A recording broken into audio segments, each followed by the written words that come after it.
এপ্রিলের প্রথমার্ধের যে কোনো দিন জাতীয় নির্বাচন। প্রধান উপদেষ্টার দেয়া ভোটের সময় নিয়ে প্রথমে তাৎক্ষণিক, পরে দলের স্থায়ী কমিটির বৈঠক শেষে আনুষ্ঠানিক প্রতিক্রিয়া জানিয়েছে বিএনপি। জাতির প্রত্যাশা পূরণ হয়নি দাবি করে এবছরের ডিসেম্বরের মধ্যে জাতীয় নির্বাচনের প্রস্তাব পুনর্ব্যক্ত করেছে দলটি।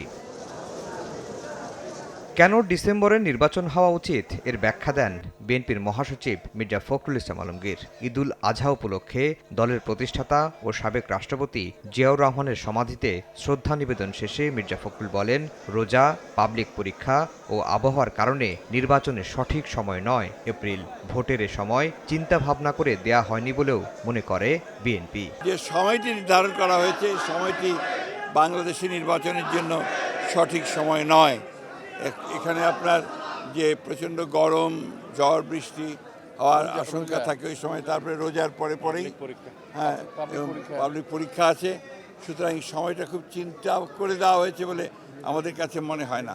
ইনসেক্ট রিপেলেন্ট মাস্টার ব্যাচ যুক্ত আরএফএল ওয়াট্রো, কাপড় যত্নে রাখার নাম্বার 1 সলিউশন। মির্জা ফখরুল বলেন, ডিসেম্বরে নির্বাচন সম্ভব, যা হবে জাতির জন্য মঙ্গলজনক। বরাবরই দাবি ছিল যে আমরা ডিসেম্বরের মধ্যে এই নির্বাচন চেয়েছিলাম, জনগণের প্রত্যাশাও তাই ছিল।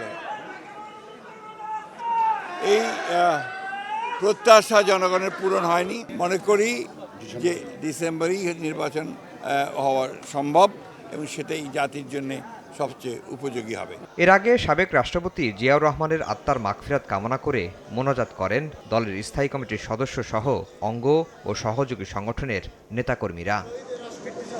আফজাল হোসেন, সময় সংবাদ, ঢাকা।